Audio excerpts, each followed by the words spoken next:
Graça e paz do Senhor nosso Deus. Hoje nós vamos falar sobre o seguinte tema na nossa live: como descobrir a vontade de Deus. Então fica aí, nos acompanha, vamos ouvir um pouco aí o nosso irmão convidado de hoje, Christopher Vicente.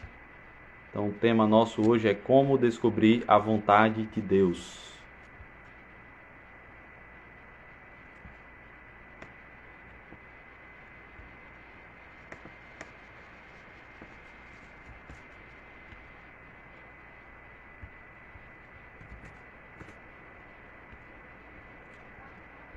Boa noite, irmãos. Logo mais estaremos começando a nossa live, dando início, convidando o nosso irmão Christopher Vicente.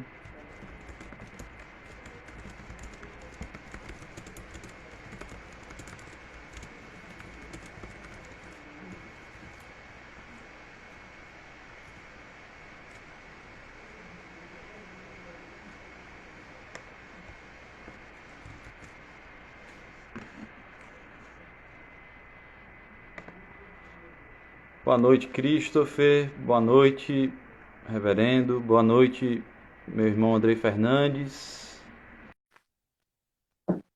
Sejam todos bem-vindos. Nós começamos a nossa transmissão aqui, a nossa live.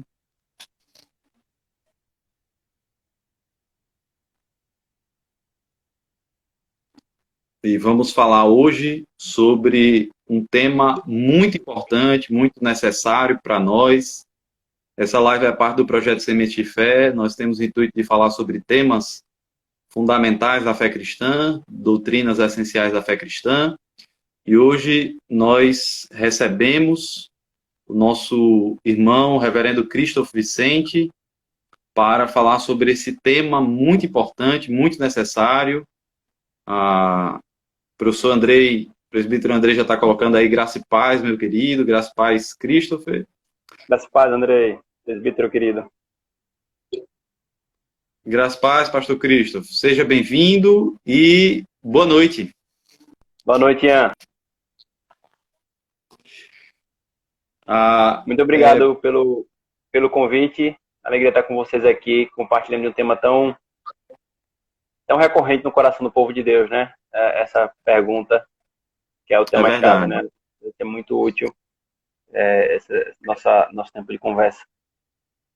Amém. Se Deus quiser, será muito proveitoso, tanto para mim quanto para os irmãos que nos assistem. Você que nos assiste, meu irmão, minha irmã, fique à vontade para colocar suas perguntas. Nós teremos uma ocasião oportuna, onde também faremos a resposta de perguntas. A princípio, eu vou conduzindo aqui com o reverendo Christopher, mas se você quiser colocar o seu comentário, perguntar alguma coisa, fique à vontade. Nós vamos estar atento ao chat, justamente para falarmos sobre isso. Em primeiro lugar, reverendo Christopher, eu queria que o senhor se apresentasse, falasse um pouco sobre quem é o senhor, sobre, enfim, a sua trajetória cristã, falasse um pouco como foi aí a ocasião em que você começou na fé cristã e o que aconteceu de lá para cá, onde o senhor está hoje. Nos fale um pouco sobre isso. Ian, eu creio que eu vim a Cristo aos 13 anos. Cresci num lar não cristão. Meu pai e minha mãe não eram crentes no Senhor. Meu pai até hoje continua como não crente no Senhor. Porém, minha tia, ela frequentava uma igreja, ela morava conosco à época. Ela, vez ou outra, me levava quando criança e pré-adolescente. E por causa dessa frequência, eu achava que eu era evangélico, eu não entendia nem o que era aquilo. Até que, num determinado dia, numa pregação, eu entendi que eu era pecador, que eu precisava desse Cristo. Era uma igreja batista, só foi essa situação. Na semana seguinte eu estava na presbiteriana que eu cresci, desenvolvi toda a minha caminhada cristã, foi a presbiteriana Marinas Praia Sul, o presbitério da presbiteriana Filadélfia. Ali pude ser discipulado, caminhar na fé cristã, ser pastoreado por alguns pastores muito queridos. E veio a vocação pastoral, fiz a orientação do meu conselho para fazer um curso, uma graduação antes, fiz uma graduação em História, fui para o Seminário Presbiteriano do Norte, lá tive outras formações também, e graças a Deus tive a bênção e a oportunidade de retornar para minha cidade, para a igreja que me fez o convite para pastoreá-la, a Igreja Presbiteriana Manancial do Natal. E aqui estamos, já completando 2 anos de ministério, uma alegria, uma bênção para nós estar caminhando com esses irmãos aqui juntos e buscando ao Senhor. Que bênção, que bênção. Graças a Deus. Nos fale um pouco sobre a editora Naderi Reformate, faça uma propaganda aí. O reverendo Christopher trouxe uma excelente ideia aqui para Natal, né, que tem alcançado também irmãos de outras regiões do Brasil, que é uma editora cristã. Ian. No seminário eu comecei a me aprofundar no inglês e comecei a traduzir alguns materiais de puritanos e presbiterianos, irmãos que professavam a nossa fé, os nossos pais na fé, por assim dizer. E quando eu voltei para Natal, eu vi esses materiais lá parados, eu decidi publicar algum deles e comecei a traduzir outros, e aí outros passaram a passar parte da equipe. Então, a Naderi Reformate Publicações é o nome do selo editorial. Ela faz referência ao movimento puritano holandês, e sendo calvinista, né, sendo reformado, trabalhou para uma piedade mais profunda na vida daqueles que faziam parte da igreja na Holanda, né? Então a ideia da editora era essa, era trazer materiais da nossa confessionalidade de Westminster, esse padrão de Westminster, e propor essa, posso dizer assim, pegada, apelando mais voltada para a vida cristã, para a prática da vida cristã, algumas doutrinas fundamentais da nossa confissão, da profissão de fé. Então foi basicamente isso. Isso também muito bom, uma oportunidade de crescimento grande. Muito bom. E, reverendo, hoje nós vamos falar sobre um tema que normalmente é situado na teologia sistemática dentro das obras de Deus, porque fala sobre a vontade de Deus, né? Está ali no estudo da teontologia. Porém, é algo que tem um reflexo muito grande na vida cristã, né? Assim como todos os temas de teologia, a vontade de Deus tem um reflexo muito, muito impactante na vida prática. Quando você entende corretamente aspectos da vontade de Deus, você consegue viver de maneira diferente. Hoje em dia, por causa de uma má compreensão sobre o que seja a vontade de Deus, ou sobre qual vontade de Deus nós devemos buscar, muitas pessoas têm se perdido em buscas desnecessárias, né? Então, eu queria que o senhor pudesse definir para nós o que seria, o que significaria aí a ideia de vontade decretiva e vontade preceptiva de Deus, né? Qual a diferença dessas duas afirmativas quanto ao que seja a vontade de Deus? Perfeito, Ian, perfeito. Essa pergunta ela é fundamental porque quando a gente trata de vontade de Deus, né, na teologia, ou melhor, na Escritura Sagrada, os usos que ela faz de algumas expressões muitas vezes tem mais de um sentido, não por um pluralismo, mas porque faz parte da dinâmica da linguagem, né? Então, um exemplo claro é quando a Escritura fala de redenção. Então, ora, alguns textos fazem referência à redenção quando trata da obra de Cristo, especificamente aquela que ele operou no tempo e no espaço. Outra hora fala com relação à consumação de todas as coisas. Ou o termo santificação faz referência ao que nós chamamos por busca da santidade. Outra hora faz referência é uma palavra que resume a conversão, é a santificação. Então, a vontade de Deus entra nessa mesma linha de raciocínio, né? A Escritura fala de vontade de Deus, a gente vai encontrar essa expressão claramente lá registrada, mas classicamente a teologia faz essa distinção que você está falando, que você perguntou, né? Vontade preceptiva e vontade decretiva. Particularmente, Ian, eu opto, essa é uma linguagem que se usa, tem materiais que usam essa linguagem, eu opto pela expressão vontade decretada e vontade revelada, ou vontade oculta e vontade revelada. Talvez assim tenha alguma facilidade para memorização. de quem ouve, porque a vontade oculta é aquela que está ligada aos decretos, é por isso que é decretiva, né? E a vontade revelada, que você chama de preceptiva, é aquela que diz qual é a vontade moral e expressa da parte de Deus para os homens, e especialmente para o povo. Eu tive o cuidado de ver o seu vídeo, eu sei que você fez um vídeo para a série Semente de Fé, fez uma excelente explicação, e ali você citou, se não me engano, Efésios capítulo 1, algum versículo de Efésios capítulo 1, que faz referência, usa a expressão vontade de Deus, né? E ali é atrelado essa questão dos decretos dele. Os decretos dele, irmãos, os decretos de Deus envolve todas as coisas, ela abrange tudo, todas as coisas que existem, ele o fez na eternidade, ele decretou na eternidade. E sendo assim, sendo parte do decreto dele, ela é uma vontade oculta. Por quê? Porque ela entra em tantos detalhes, em tantas questões, e Deus o fez não para revelar isso, mas para conduzir a história conforme os seus decretos. Então, vou dar um exemplo disso, desse aspecto oculto. Um único texto que mostra essas duas vontades de Deus. Deuteronômio. Nós veremos outros textos que trazem cada uma das duas no seu devido significado e sentido, mas se vocês verem comigo, Deuteronômio 29 é um texto conhecido e claramente expressa essa ideia. Moisés ele fala assim, irmãos, as coisas encobertas, as coisas ocultas pertencem ao Senhor, nosso Deus, porém as reveladas nos pertencem a nós e a nossos filhos para sempre, para que cumpramos todas as palavras desta lei. Então você percebe que num só texto, Moisés concluindo a exposição ao seu quarto discurso ao povo, antes de entrar na Terra Prometida, num só texto, nós temos aqui a vontade oculta, a vontade decretiva de Deus, as coisas encobertas pertencem ao Senhor, não a nós.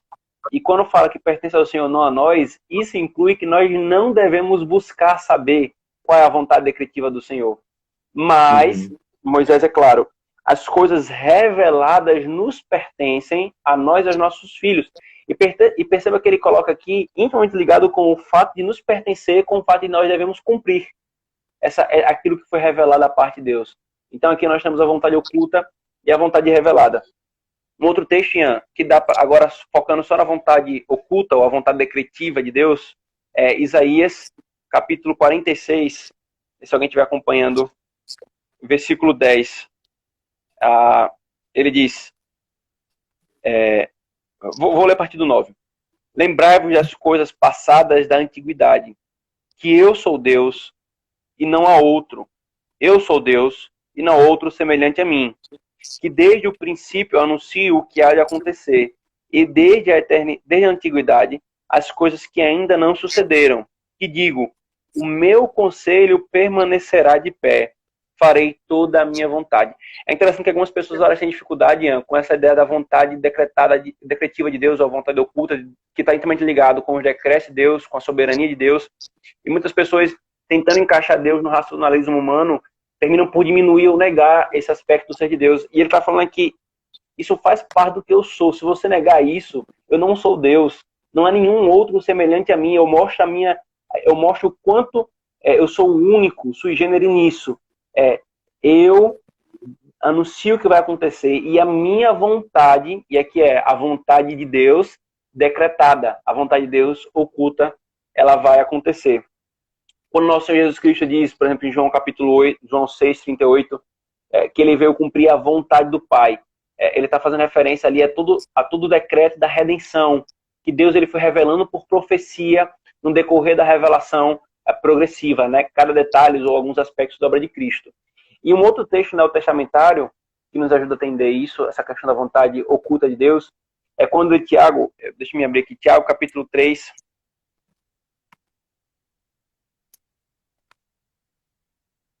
Tiago, capítulo 3, versículo...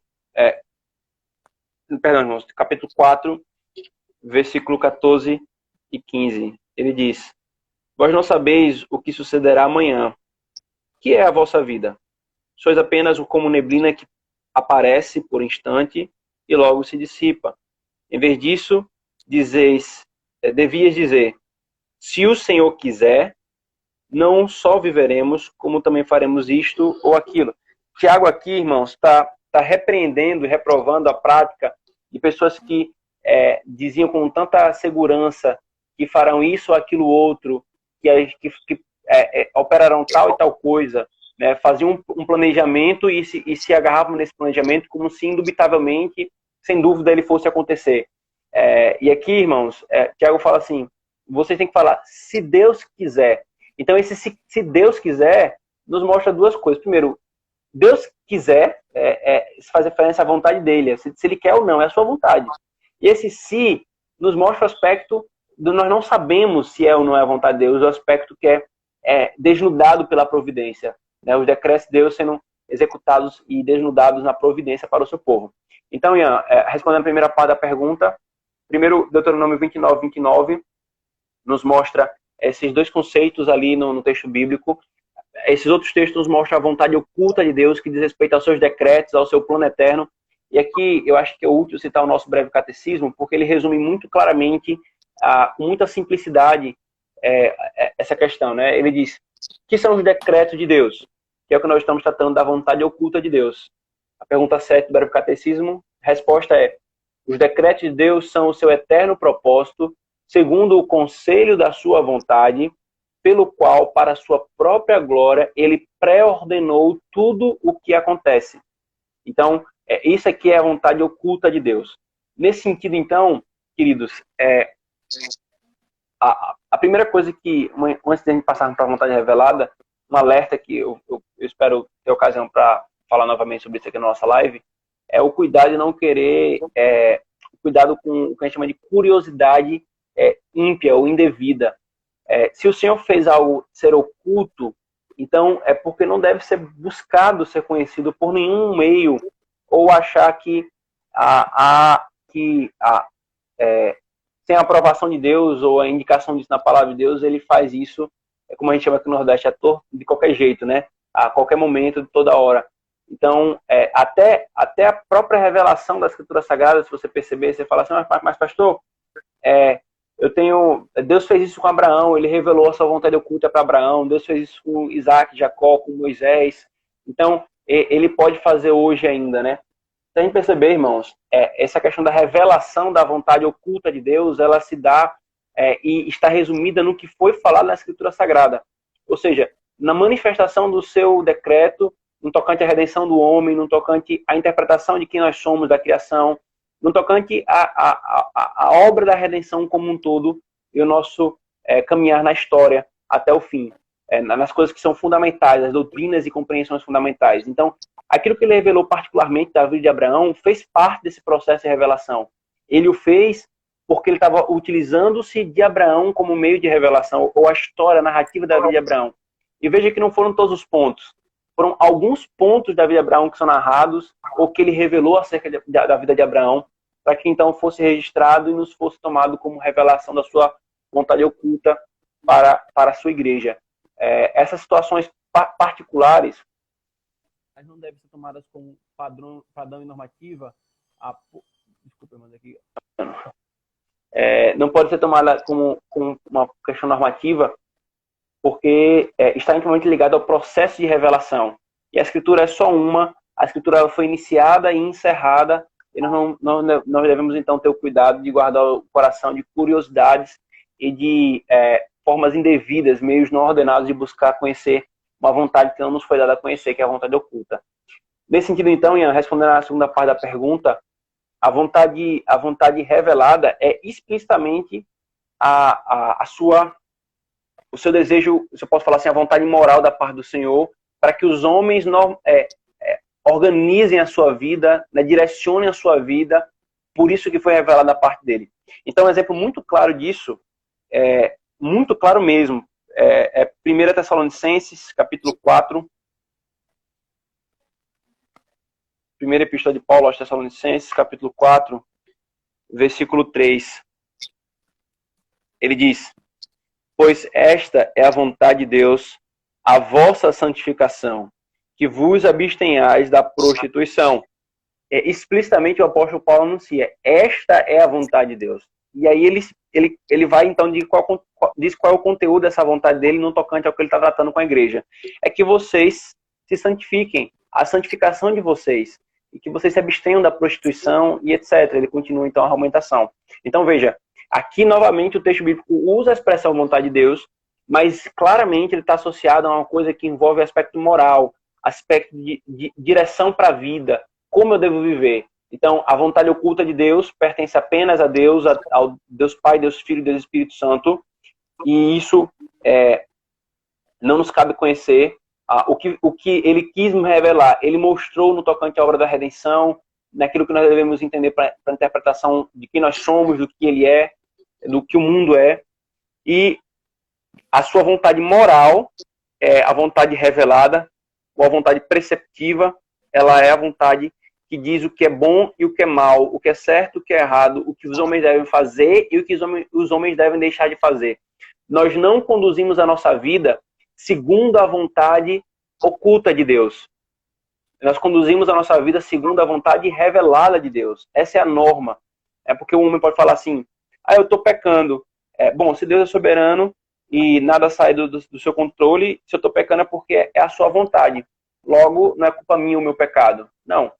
Porque Deus não estabeleceu a sua vontade oculta para ser a base da vida, nossa vida, em termos moralmente falando, mas a sua vontade revelada. E é nesse sentido também que João fala, em 1 João, capítulo 5, versículo 14, ele diz, e esta é a confiança que temos para com ele, que se pedimos alguma coisa segundo a sua vontade, ele nos ouve.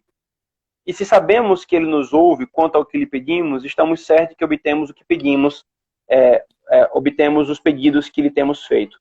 Veja, queridos, o tempo todo aqui a gente está vendo a Escritura falando da vontade que pertence apenas ao Senhor, a vontade oculta. E aí João nos dá uma chave maravilhosa para nós orarmos ao Senhor de uma forma agradável a Ele e termos aquilo que nós almejamos da parte dEle. Orar segundo a sua vontade. Só que a gente não conhece a vontade oculta de Deus. Então, de forma alguma, João está se referindo à vontade oculta dele. Não é como quem fica tentando atirar no escuro para ver se acerta com a vontade de Deus que está oculta a nós. Mas ele está se referindo se nós orarmos, pedimos alguma coisa segundo a sua vontade, é aquilo que Deus esperou a ele. Ou seja, a chave da oração é nós conhecermos a palavra de Deus para orarmos de forma agradável a Ele. Quando nós orarmos segundo a sua vontade, nós teremos aquilo que dele pedimos. Quer ver uma aplicação clara desses dois textos que nós acabamos de ler? Esta é a vontade de Deus, a vossa santificação. Quantos são no meio da igreja que tem nas suas orações diárias, Senhor, faze-me mais santo. Eu quero ser santo. Mas o texto nos diz que se nós fizermos isso, nós teremos o que nós temos pedido dele, porque essa é a vontade dele. O Senhor nos ensinou a oração do Senhor com um padrão de oração. Aquilo ali está expressa a vontade dele. Nós podemos orar por aquelas coisas sabendo que é a vontade de Deus. Então, a vontade oculta, Ian, a vontade decretiva é a vontade oculta de Deus, a vontade que está associada ao decreto dele, que abrange todas as coisas, absolutamente tudo. Não há nada que não esteja englobado no seu decreto, na sua vontade oculta ou decretiva. E a vontade preceptiva é a sua vontade revelada, aquilo que ele deu a conhecer aos homens, aquilo que agrada a ele, quanto ao culto, quanto à vida moral, quanto às boas obras, quanto a todas as coisas que ele requer que os homens façam e obedeçam. Excelente, excelente. Reverendo, nesse sentido, considerando aí algumas coisas que você falou na resposta, muitas pessoas, às vezes, chegam para os pastores, chegam para os irmãos da sua igreja, com falas do tipo, eu queria saber qual é a vontade de Deus para a minha vida nesse sentido, nesse aspecto. E assim, infelizmente, a gente vê as pessoas buscando alcançar ali a vontade de Deus por outros meios, né? Por outros meios, como se a vontade de Deus ela tivesse expressa no ônibus, no letreiro do ônibus, ou como se fosse aparecer escrito nas nuvens, né? Ou como se alguém fosse dizer algo que fosse ali a vontade de Deus. Então, qual é o local seguro onde o cristão deve buscar a vontade de Deus, né? Assim, como é que a gente poderia ver isso? A questão da segurança da busca da vontade de Deus. Ian, você está perguntando isso no sentido dos aspectos particulares da nossa vida, né? Profissão, casamento, Isso, exatamente, perfeito, essa é a ideia. Ótimo. Então, Ian, essas minúcias, esses detalhes, né, da nossa existência, ela entra no aspecto da vontade oculta. Como nós sabemos isso? Nós lemos de capa a capa a Escritura Sagrada. Não há nenhum versículo que se refira individual ou pessoalmente ao Ian Pedro Guedes, ou ao Christopher Vicente. Há texto sim que se refere a gente, quando ele se refere, por exemplo, à igreja, aos que creem. Aquilo ali, por implicação, se refere ao povo de Deus, né? Por lógica e clara dedução, como nós defendemos enquanto presbiterianos. Mas personificamente ou pessoalmente, né, não há nenhuma referência. Então, mas as nossas vidas, as coisas particulares da nossa vida, estão abrangidas na vontade oculta do Senhor. Então, primeira coisa, nós devemos, diante de decisões importantes na nossa existência, nós devemos salvaguardar o nosso coração de entender que a vontade do Senhor no aspecto oculto da nossa existência, que está sendo desnudada pela sua providência, nós não devemos ficar querendo sondá-la. Porém, como ele executa a sua vontade na providência e nós devemos tomar decisões que agradem a ele no tocante no aspecto moral, nós temos que colocar todas as decisões que nós vamos tomar nessas questões particulares da nossa vida debaixo do critério e do crivo da palavra de Deus. Então, vem alguns pontos aqui importantes. Ora, se a vontade oculta eu não tenho acesso e a vontade revelada é que eu tenho acesso, eu tenho que regular a minha vida a ela. Então, aquilo que diz respeito ao que eu não conheço, do que virá na minha vida, eu tenho um critério de julgamento. Eu tenho que julgar pela vontade revelada. E com base nos princípios dela, e por lógica e clara dedução, e por raciocínios de aplicação que sejam válidos e verdadeiros, eu chegar à decisão que eu tenho que tomar. E aqui vem algumas questões práticas, Ian e irmãos que estão acompanhando a live, que é o cuidado que a gente tem que ter. Eu percebi que você mencionou algumas dessas coisas. O cuidado que a gente tem que ter de meios não simplesmente não ordenados, mas ilícitos de busca da vontade do Senhor. Né? Então, tem uma coisa muito comum no meio da igreja evangélica, que é a prática do teste e prova. Né? Não sei se você já viu isso. Ian. A pessoa vai fazer testes e provas com Deus, né? Então, a pessoa pede um sinal, pede alguma coisa, e se esse sinal acontecer, ela vai interpretar como uma coisa da vontade de Deus. Às vezes a pessoa não pediu nenhum sinal, mas aconteceu alguma coisa assim que ela, eita, eu acho que isso aqui é a vontade de Deus para mim. Ou ainda, a teologia das portas abertas, né? Se as portas estão abertas, então é porque é a vontade de Deus. Gente, há muito, muito perigo nesse tipo de raciocínio. Primeiro, o mais bíblico de tudo isso aí parece a pessoa que pede sinal, né? Porque você vai ver, por exemplo, Gideão pediu sinais, né, da parte de Deus para saber se ele tinha que ir ou não. Mas se você for ler a narrativa de Gideão, você vai perceber que a insistência de Gideão em fazer aquilo, em pedir sinais, quando Deus claramente havia revelado a sua vontade, era na verdade uma manifestação da incredulidade de Gideão, da desobediência de Gideão, da obstinação dele, e não de uma piedade. Senhor, eu vou... Então a pessoa fala assim, não, você quer saber a vontade de Deus, faça o teste do novilho, né? Do pedacinho de lã. Não, irmãos, nós não somos chamados a conduzir a nossa vida dessa forma. Isso nos coloca numa situação muito, muito difícil. Um outro problema é essa questão de você ficar esperando portas abertas, né? Veja, irmãos, a gente tem porta aberta para pecar de tudo que é jeito. Isso não quer dizer que isso é a vontade de Deus. Já pensou se José pensasse assim, José do Egito, né? José, filho de Jacó. Eu tô aqui na casa de Potifar, a esposa de Potifar tá tentando me seduzir, tá me paquerando. Eu quero saber se é a vontade de Deus, se eu tenho ou não que me relacionar com ela, né? E aí, imagine esse tipo de pensamento, né? E aí veio a porta aberta, ela mesma agarrou e quis ter relações com ele, né? Então, pronto, a porta abria, é a vontade de Deus. Não é a vontade de Deus. Ele fala, como eu posso pecar contra o meu Senhor e contra o meu Deus? o meu senhor está se referindo a Potifar. Ou seja, ele já tinha vontade de Deus para aquilo ali. Ele não tinha que se questionar. Era a vontade de revelar de Deus. O mandamento não adulterarás. Que embora não tivesse sido entregue em termos de pacto para com a nação de Israel, já era lei moral da parte do Senhor. Não adulterarás. Ele faz referência a esse mandamento. Então, irmãos, as portas abertas, elas não são sinais da parte de Deus de que algo tem que ser feito. No máximo, é uma questão a ser considerada e a ser julgada pela palavra de Deus com um critério da vontade revelada. E um outro erro que se comete, Ian, que antes de falar como a gente deve buscar, é o texto prova, né? É a pessoa que tem texto prova não, desculpa, texto promessa. A pessoa está lendo algum texto na Bíblia, ou pior, quando a pessoa pega assim, eu quero tomar uma decisão, a pessoa pega a Bíblia e abre em qualquer canto, né? Isso é uma manifestação, irmão, me permitam ser muito claro, de muita e profunda imaturidade na fé. Lidar com a Escritura dessa forma. Aí a pessoa abre um texto em qualquer lugar e o texto às vezes não tem nada a ver com o que ele está pensando, ou às vezes, coincidentemente, né, na providência, cai um texto ali que, na verdade, fora do seu contexto, levaria ao pecado, né? Uhum. Acho que... Christopher, eu já vi uma que o jovem estava querendo saber se ele deveria namorar com Mariazinha, né? Um nome fictício aqui. Aí ele pega a Bíblia, roda, aí bota o dedo no meio, né? Passando as páginas, bota o dedo no meio, aí cai em cima do nome do livro, Naum. Aí ele, obrigado.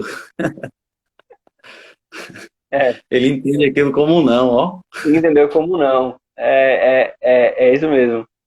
Eu já vi outro que o cara, acho que um pastor presbiteriano contou, o cara tava querendo saber se fazia algo que era pecaminoso ou não, né? Ele abriu o texto e falou assim, vai e faz o que tem que fazer. Né? Então, tipo assim, lidar dessa forma, com buscar a vontade do Senhor, é uma atitude extremamente imatura. Qual é a forma correta que nós temos que fazer, irmãos? Primeiro, se para tomarmos decisões e sabermos a vontade de Deus, que Ele quer que nós façamos, nós temos de ter um conhecimento correto da palavra de Deus. Então, um conhecimento correto das doutrinas básicas da fé cristã é fundamental para nós tomarmos uma decisão correta. Um conhecimento profundo, por exemplo, da lei moral do Senhor, os 10 mandamentos, o conhecimento profundo da Escritura Sagrada como um todo e uma compreensão correta da sua dinâmica, das suas narrativas. Isso é fundamental para nós tomarmos decisões acertadas, porque é por meio disso, do que claramente foi falado, é que nós devemos tomar decisões, ou daquilo que por implicações foi colocado. Então, eu posso meditar, posso tomar princípios da palavra de Deus para tomar decisões. Por exemplo, vou dar um exemplo muito claro. A pessoa começa a se afeiçoar de uma moça, e aí a moça não é crente, né? A pessoa quer saber, vai orar para saber se é a vontade de Deus que ele se relacione com ela. Não tem o que orar, irmão. Eu estou sendo bem claro. A palavra de Deus é clara. Não, casamento com o ímpio não é aprovado pela palavra do Senhor. É o que convencionamos chamar de jugo desigual, né? Casamento de um crente, de um filho de Deus com um filho do diabo. Não tem, o Senhor reprova isso. Então, a clara vontade revelada do Senhor já acaba ali qualquer processo de buscar saber qual a vontade do Senhor. Mas se a pessoa insiste em fazer isso, ela pode ter certeza, ela está indo de encontro com a vontade do Senhor. Ah, pastor, mas eu conheço pessoas que deram certo, né? Eu costumo falar assim, me mostre um caso que deu certo, que eu mostro 1000 que não deu certo e que os sofrimentos estão tão grandes no coração daqueles que professavam a fé em Cristo. E ainda assim, mesmo nesse caso que deu certo, a gente não pode tomar por padrão aquilo que a misericórdia de Deus e a graça do Senhor operou. Nós tomamos, por exemplo, o cara roubou, matou, fez um bocado de crime e foi preso. Aí ele se converteu no presídio com a pregação lá de alguém. Aí o cara assim, vamos matar e roubar porque vai dar certo se converter. Claro que não. Né? O princípio não é esse. Então, eu pego o que a palavra de Deus fala diretamente e crivo, né, e analiso a questão. Um outro ponto, Ian, eu diria 3 pontos, 4 pontos, esse é o primeiro, é o que eu poderia chamar de interpretação da providência do Senhor. E aqui é com muito cuidado, né? Ou seja, quais são alguns aspectos da providência do Senhor que ele tem nos dado, que à luz da sua palavra nos traz indicativos, né? Eu vou dar um exemplo. A vocação ministerial que eu e você passamos, a vocação profício de pastor, né, ministro do evangelho, ela passa não por aspecto simplesmente subjetivo, como alguns querem falar, né? A pessoa fala assim, eu sinto que eu sou vocacionado, então se eu sou vocacionado ninguém fale nada e acabou. Isso é uma visão equivocada e imatura da vocação ministerial. A vocação pastoral, profício de ministro do evangelho, possui alguns outros aspectos. Um deles é o reconhecimento da igreja local, que você é vocacionado, e Deus ter lhe dado os dons para exercer esse ofício. Pessoas que não têm dons para exercer ofício, ele não deve ocupar esse ofício. Então, veja, não é apenas o aspecto subjetivo, então é a vontade de Deus porque eu estou sentindo no meu coração. Não, tem aspectos da providência do Senhor, que são aqueles que estão próximos a mim, confirmando aquilo, dizendo, não, realmente, a gente vê isso em você, a liderança, os presbíteros, os irmãos, e Deus tem nos dado os dons para isso, para exercer esse ofício. Então, com esses dois elementos, nós podemos interpretar a vontade dele. É esse aqui, realmente, que ele quer para mim. Aplicando novamente a questão do casamento. Eu me afeiçoo de uma moça, me relaciono com ela, uma moça crente no Senhor, piedosa, eu acho bela a moça, a gente está caminhando uma amizade boa, tal, vamos caminhar para o casamento. Eu devo casar ou não com aquela pessoa? Não, você tem critérios claros que lhe conduziriam ao casamento, né? É uma pessoa temente ao Senhor, quer caminhar junto, quer caminhar em santidade, tem os princípios de casamento, de papéis masculinos e femininos com muita clareza, são todos indicativos da providência do Senhor de que realmente eu tenho que levar adiante aquilo ali. Se há qualquer coisa contrária a isso, a pessoa apostada da fé, a pessoa despreza a piedade, mesmo se dizendo crente, são indicativos na providência do Senhor de que eu tenho... Veja, a providência julgada pela palavra, né? Sempre o critério da revelação, a vontade revelada é que eu tenho que me apartar. A terceira coisa, Ian, para nos ajudar nisso, meios de a gente entender a vontade de Deus aplicada à nossa vida, né? A vontade revelada, são os conselhos, né? Os conselhos de pessoas sábias e piedosas que temem ao Senhor. Provérbios, capítulo 16. Provérbios 15, versículo 22. Onde não há conselho, fracassam os projetos, mas com muitos conselheiros há bom êxito. Né? O livro de Provérbios fazendo uma observação de um padrão, né? Isso é repetido em Provérbios 24:6, que é dito, com medidas de prudência fará a guerra, na multidão de conselheiros está a vitória. Então são princípios que nos mostram que tomar conselhos e aqui vai, pastor, mas por que você está falando que é com crente, né? Porque eu posso tomar conselho com qualquer outra pessoa, e aqui vem um cuidado, né? É multidão de conselheiros, mas vem um critério já da palavra de Deus, né? Bem-aventurado o homem que não ouve o conselho dos ímpios, não se assenta na roda não anda no caminho dos pecadores, nem se assenta na roda dos escarnecedores. Então, obviamente, esse salmo está falando de uma progressão de impiedade, né? Você ouvir, você sentar, você caminhar e você se assentar. Mas começa com ouvir o conselho dos ímpios. Então, cuidado com pessoas que ou são ímpias, ou que, se dizendo crente, bebe muito da cosmovisão ímpia na maneira de enxergar a realidade, a vida. Porque os conselhos não vão ser adequados, mas os conselhos dos piedosos, dos que conhecem a palavra de Deus, é importantíssimo. É por isso que em decisões importantes é recomendadíssimo que a igreja procure os seus presbíteros, procure o seu pastor, para os membros dela, para que possam ter orientações, exatamente até para evitar de cair em erros como esse, de achar que a vontade de Deus vai ser decidida, vai ser descoberta com coisas indevidas, com atitudes indevidas. E por último, Ian, né, nessa pergunta que você fez sobre meios seguros para se ter, né, a vontade de Deus aplicada na nossa vida, vem a oração, né? A oração para que Deus nos dê clareza de entendimento, para que nós não sejamos conduzidos de uma forma ímpia pelo nosso coração, nem de uma forma enganosa, desejando coisas que não são condizentes com a sua palavra, um autoexame constante, E sim, irmãos, o Senhor pode conduzir o nosso coração, né? Porque um outro erro que acontece também é a pessoa falar assim, eu estou em paz, né? E achar que só porque está em paz aquilo a vontade do Senhor. O estar em paz é uma coisa boa, né? Mas não necessariamente indica que que tá tudo que é a vontade do Senhor. Vou dar um exemplo muito claro. A gente lê os momentos do nosso Senhor Jesus Cristo no Getsemane, ele estava profundamente angustiado. A alma dele, ele fala claramente, eu estou profundamente angustiado, né? Ele transpirava sangue de tanta angústia, né? E clamava, aparta de mim o teu cálice, mas seja feita a tua vontade. Obviamente que o filho não estava voltando atrás na sua obra, naquele que ele deveria fazer. Mas isso deixa claro que o coração dele estava objetivamente submisso à vontade de Deus, embora ele estivesse angustiado. A paz, ela é uma coisa boa, a paz que excede todo o entendimento que o apóstolo Paulo fala, mas ainda assim, porque o nosso coração é enganoso, a gente não pode dar um peso indevido a isso. A gente clama para que o Senhor nos dê clareza de entendimento, para que o Senhor conduza os nossos afetos àquilo que é correto, para aquilo que é agradável a Ele. A gente confia nele que Ele vai fazer isso, mas perceba que não é uma única coisa.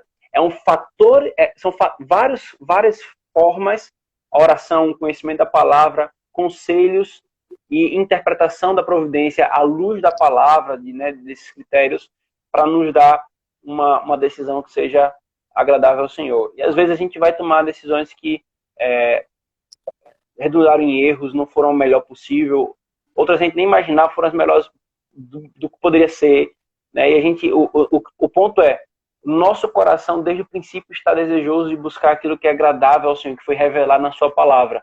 Esse é o ponto. E no mais a gente se entrega a Ele para que a gente viva, seja conduzido por Ele onde Ele quer nos levar.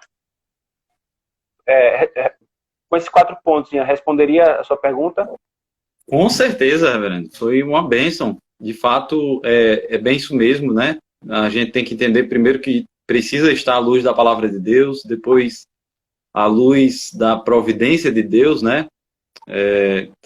E do conselho de cristãos, né? De pessoas tementes a Deus. Qual foi o outro ponto? E a oração.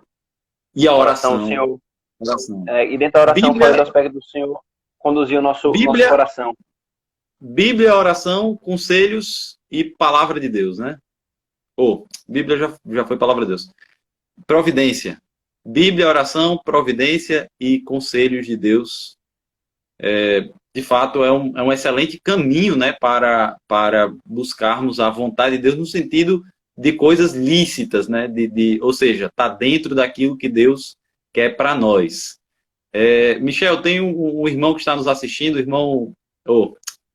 Reverendo Christoph, tem um irmão que está nos assistindo, que é o irmão Michel. O irmão Michel é formado no Seminário de Teresina, Seminário Teológico do Nordeste.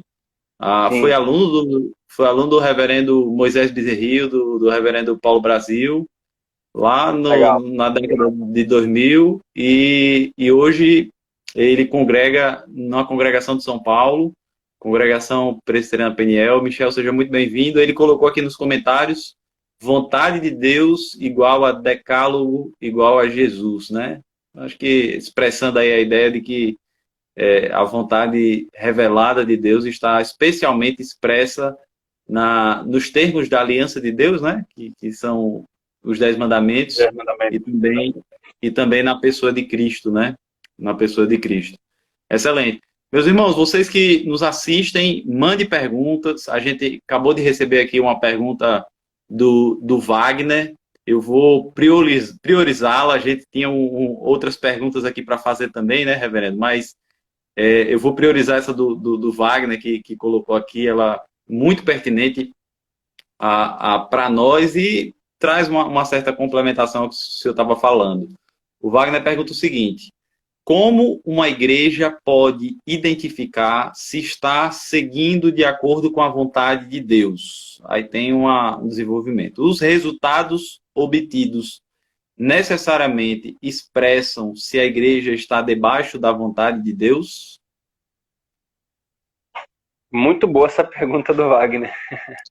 Muito boa mesmo, porque a gente lida com um pensamento chamado pragmatismo. Ian? Tô ouvindo, Aqui ainda? tô ouvindo. Ah, ok, porque deu uma caída aqui. A gente lida com uma mentalidade, uma filosofia chamada pragmatismo, que entrou bem fortemente nas igrejas evangélicas. A gente sabe que como a igreja está fazendo a vontade de Deus, irmão Wagner, se aplica no mesmo princípio que nós acabamos de falar aqui. Então, por exemplo, no tocante à igreja, né, como comunidade, como um povo, você tem alguns aspectos, né, pelo menos 3 aspectos que estão associados à igreja, que é o governo dela, que envolve a disciplina, que envolve a maneira como os oficiais entendem seu papel, como eles executam seu papel, aí que envolve pregação, envolve, etc., cuidado pastoral. Você tem o culto, então a maneira como a igreja lida com o culto, e você tem o aspecto da comunhão dos santos. Então, são 3 aspectos da igreja que estão intimamente ligados. Esse aqui do governo da igreja, ele se destrincha mais, né? Como eu falei, a palavra de Deus, ela fala sobre essas 3 coisas de uma igreja. Então, governo, comunhão e culto. Uma igreja, ela está seguindo a vontade de Deus no ser igreja, quando ela atentamente observa o que o Senhor fala sobre essas coisas, numa interpretação correta da palavra em cada uma dessas áreas. A nossa confessionalidade, como presbiterianos, ela claramente destrincha a interpretação correta sobre essas coisas. Sobre o governo de igreja, sobre ministério pastoral, pregação, a maneira como a igreja deve ser conduzida, o papel dos oficiais. Então, a partir disso, a gente pode crivar ou não se a igreja está fazendo a vontade de Deus. E aí aqui que os presbiterianos chamavam de igrejas mais puras ou menos puras, né? Dependendo da medida como elas buscam se conformar a isso. E nós nos espantaríamos que, lamentavelmente, muitas igrejas têm desprezado o que a palavra de Deus fala sobre essas coisas e tem mais colocado como execução de ser igreja aquilo que o mundo fala, o que um homem pensou, ou a visão de Deus para um homem, né? Apela-se muito para a visão do pastor sobre uma determinada coisa. E termina-se usando o seguinte raciocínio: se eu não tenho nenhum critério de antemão, então se está dando certo é porque está valendo. Veja, Deus pode estar intimamente ligado àquilo e aquilo não prosperar de uma forma pragmática, se eu posso falar. Mas também Deus pode estar envolvido com aquilo ali e prosperar de uma forma maravilhosa. Você tem, por exemplo, os dias de Elias, eram dias extremamente áridos para aqueles que estavam fazendo a vontade de Deus revelada. A piedade não estava prosperando como se esperava que prosperasse. E Elias estava fazendo a vontade de Deus. Ele pensava que ele estava sozinho. Havia mais 7.000 que não havia dobrado o joelho. Mas veja que era escasso. Em todo Israel, apenas alguns milhares. Mas nos dias dos apóstolos, o Senhor fez prosperar numericamente, fez muita coisa maravilhosa. Então, o critério do resultado é bom, né? Não estou dizendo que não deve ser considerado, muito pelo contrário. Você vê um resultado que é claro, vidas permanentemente transformadas e conformadas à palavra de Deus, né? Então, isso é um resultado claro disso. Mas não necessariamente outros fatores como numérico, etc. O ponto é a clareza de que a palavra de Deus fala sobre essas coisas, o que é ser igreja, culto, comunhão dos santos, governo de igreja, pregação, ministério pastoral, e tendo essa clareza, viver isso. Aí a gente pode dizer se estamos vivendo a vontade de Deus ou não. Amém. Amém. É muito importante, né? Acho que essa segunda parte sobre os resultados tem sido muito pensado dessa perspectiva do resultado, né, reverendo? Quer dizer, se a igreja prospera, se ela cresce, se ela, enfim, se desenvolve, então é porque ela tá dando certo e é problemático isso. Tem igrejas que crescem e não estão boas, né? Não significa que nós não devamos buscar o crescimento da igreja, porque o crescimento da igreja indica o crescimento do reino, né? Indica que mais pessoas estão sendo alcançadas. Existe muito problema nisso, porque também parece que tem um grupo que não quer crescer, né? Parece que tem gente que, quer dizer, quer ser uma igreja pequena para sempre, né? É problemático isso. A igreja em Jerusalém, por exemplo, reverendo, tinha 3.000 convertidos, então 3.000 membros numa única igreja, né? Ali no primeiro momento. É verdade, tiveram problemas. Numa única pregação. E assim, tiveram problemas, precisaram disciplinar pessoas, né? Então você teve uma disciplina direta de Deus ali, no caso de Ananias e Safira. Tiveram problemas relacionados à distribuição de recursos, precisaram escolher 7 homens piedosos que auxiliaram na distribuição de recursos, tornaram evangelistas também, no caso de Estevão e Filipe. Não foi uma igreja sem problemas, mas foi uma igreja grande, né? Uma igreja grande, e nem por isso deixou de ser abençoada por Deus. Então, assim, por um lado tem aquele grupo que não deseja crescer, né? Não deseja ser uma igreja grande, quer dizer, quer ser mesmo uma igreja pequena, sob o argumento de que enfim, não é o número que indica a qualidade, mas por outro lado tem aquela pessoa que só pensa no número, né? Só está preocupado realmente com a quantidade e não busca a qualidade ali da vontade de Deus. Talvez o ponto seja exatamente unilateralizar a interpretação do que é apenas pelo resultado, ou começar por eles e não considerar o que a palavra de Deus fala. E talvez o ponto seja exatamente isso, porque o crescimento é bom, né? A gente vai ter multidões de pessoas adorando ao Senhor, isso é uma coisa maravilhosa. A gente teve o privilégio na nossa igreja de duplicar o tamanho em um ano. Então, assim, são coisas boas para que a gente se alegra, porque ver pessoas se convertendo, ver pessoas sendo discipuladas, ver pessoas buscando a palavra de Deus. Mas o grande ponto é a consciência estar limpa, ou seja, estamos fazendo aquilo que claramente o Senhor diz, show de bola. Então, a gente está caminhando. Os resultados o Senhor traz, e aí alguns traz a muitos, para outros traz menos, né? Para outros é muito, muito, muito. Então, ele vai fazendo conforme lhe apraz. É verdade, é verdade. Eu acho belíssimo o refrão do livro de Atos dos Apóstolos, né? E acrescentava-lhes o Senhor os que iam sendo salvos, né? Quer dizer, eles eram fiéis, perseveravam na doutrina, na oração, na comunhão, no parto do pão. Uma vida de piedade, uma vida de testemunho, né? O grande tema do livro de Atos dos Apóstolos é a questão do testemunho. Um testemunho, às vezes, oprimido, perseguido, né? Pelos judeus, pelo sinédrio, enfim, nas sinagogas, mas diante de todo o cumprimento da fidelidade na parte da vida piedosa, o refrão é: acrescentava-lhes o Senhor os que iam sendo salvos, né? Deus vai acrescentando os cristãos à sua obra. O irmão Michel colocou assim, reverendo: a igreja deve ser uma expressão do reino dos céus em busca de seus escolhidos, né? Então, de fato, eu lembro do reverendo Davi Charles Gomes dizendo que nós temos vários irmãos aí afora, vários, é uma multidão de irmãos. O que a gente precisa é aplicar o teste de DNA. E o teste de DNA é a pregação do evangelho. Você prega. Se o teste der positivo, a pessoa se converte, né? Se o teste der positivo, a pessoa se converte. Então você tem uma série de irmãos por aí que você não sabe quem são esses irmãos, né? E você tem que aplicar o teste. Não tem jeito. Não tem outra forma de descobrir sem ser aplicando o teste de DNA. Isso é o reverendo Davi Charles Gomes que fala, sabe? Ele fala de um outro modo, mas é mais ou menos por aí. Reverendo, infelizmente o tempo está se esgotando, o assunto é muito bom, é muito interessante. Eu acho que eu falei demais alguma pergunta aí. Não, mas tá tranquilo. Eu vou pedir para o senhor fazer o seguinte, para o senhor ter um momento agora de considerações finais. Eu acredito que a gente tem mais do que 5 minutos, para o senhor fazer aí 6 minutos, talvez. Considerações finais, uma palavra aos irmãos que nos assistem relacionado a isso, relacionado à vontade de Deus. Se quiser falar de alguma experiência, enfim, de algum exemplo, alguma coisa da sua vida, fica à vontade. Tá um tempo aí livre para o senhor falar as considerações finais. Obrigado, Ian. Irmãos, eu vou então pontuar 2 coisas. Primeiro é mais um alerta nesse tópico importante e depois mais um princípio fundamental.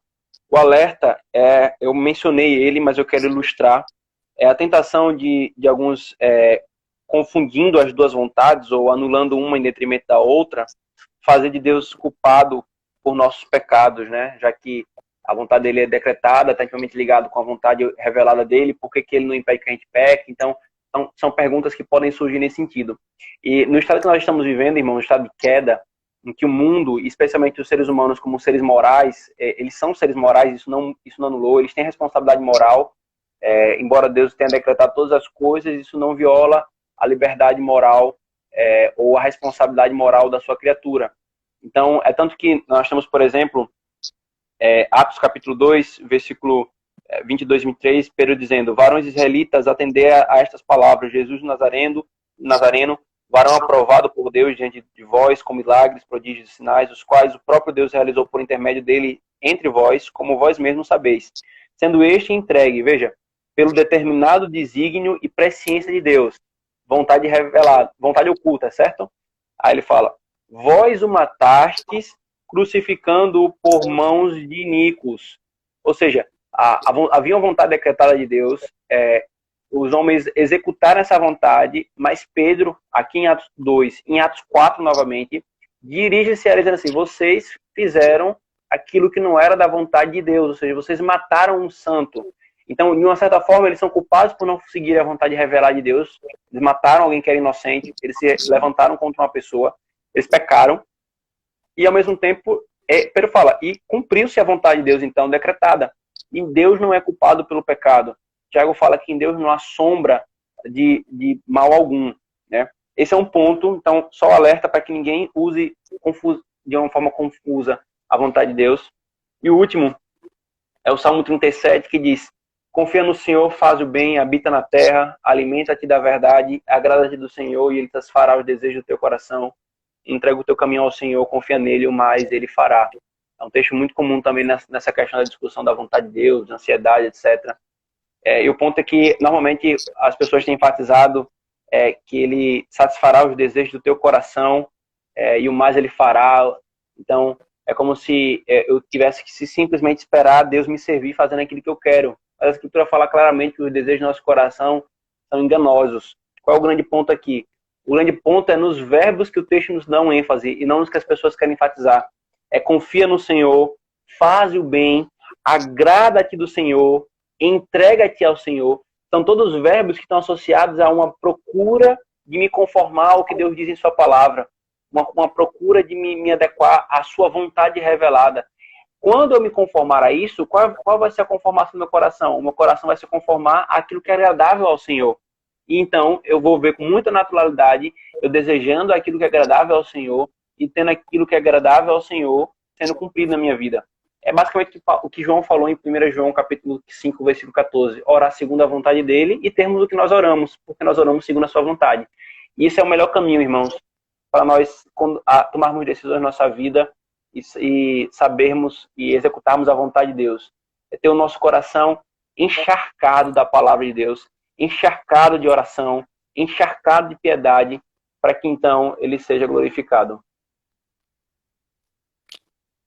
Amém, amém, glória a Deus. Pastor, vários irmãos nos acompanharam aí durante todo o período, né? Alguns estiveram conosco em algum momento, precisaram sair, mas vários permaneceram firmes aí o tempo todo, participaram toda a live. Muito obrigado, Andresa, Maria, Yuri, Priscila, Natália, Irinalma, Davi, Carol, André, Michel, Narinha. Obrigado a todos os irmãos que participaram. Que Deus abençoe vocês ricamente. Foi uma alegria participar dessa live com vocês. Muito obrigado, Reverendo Christopher. Eu pude aqui perceber algumas coisas em textos que você mencionou que eu não tinha percebido ainda. Trouxe muito conhecimento para mim. Glória a Deus por isso. E que, de fato, o nosso coração sempre descanse em buscar compreender e cumprir a vontade do Senhor, nosso Deus. Então, muito obrigado mesmo por ter aceitado o nosso convite e que Deus abençoe. Aquele que nos assistiu, que não pôde ficar até o final, esse vídeo vai ficar disponível a nós, então você poderá assistir depois. Deus abençoe, até mais. Abracinho.